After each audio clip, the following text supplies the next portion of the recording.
from Sony Pictures. It's one of my favorite horror films of last year. Watched this one on Thanksgiving Day, actually, in a pretty grimy little theater. Well, it ain't grimy, but it's kind of old and run down from my birth town, and enjoyed it. And now I enjoyed it. Well, that's a new word. I enjoyed it, and can enjoy it more now on a Blu-ray disc on my TV because the screen I watched it on was a little bit too dark and a little rugged. But I love the movie.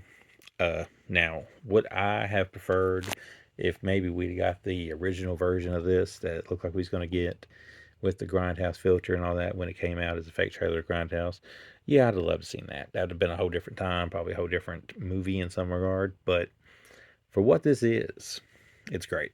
And I don't usually give that type of praise. I think I gave it the night of like a. I think I have to check my letterbox on this. I think this is a 4. If I gave it, I almost gave it a 4.5, but it's definitely a solid 4. And like I said, top 2 favorite horror movie of last year. Not sure yet if it's 1 or 2. I really need to compile that list.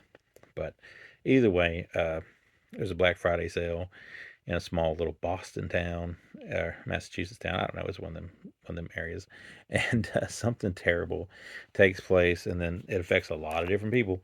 So the next year around Thanksgiving, they're going to do their big old thing, and somebody dressed up as a pilgrim, or not just a pilgrim, but like the first mayor of that town, which I can't think of his name, is running around killing people, and it's pretty gross and it's pretty grotesque in some parts. It does have some of the stuff from the fake trailer that you remember. It's also got McDreamy from Grey's Anatomy. So all those things combined makes a really, really fun slasher film. That's kind of like the best slasher film we've seen since Terrifier, but it's probably the most fun and the best mainstream slasher film we've had in a long, long time. Very squeamish. I think I've said that in a couple reviews this week, but it's very squeamish, but in a good way because it's a whodunit. But this here is the Blu-ray from Sony. Has the digital copy. Has the Blu-ray. No 4K for some reason though. Over an hour of extras, including deleted and extended scenes. You get deleted and extended scenes, outtakes, Massachusetts movies. Eli and Jeff's early films also includes Behind the Screams, Gore Galore, commentary with Eli Roth and Jeff Rendell. I have never hated Eli Roth. I know some people in the community seem to hate Eli Roth. I love Cabin Fever. That's one of my favorite horror films of probably my youth was Cabin Fever. Hostel. I was a fan of Hostel 1. The rest of them, they're so-so. But, I already used that code, by the way. So if you try to get any ideas, I'm sorry. But, white meat, dark meat, it will all be carved. And this year there will be no leftovers.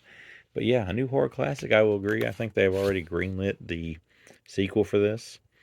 So if you've not seen it, it's got all the slasher tropes that you love. It's got some things that kind of poke fun at it a little bit.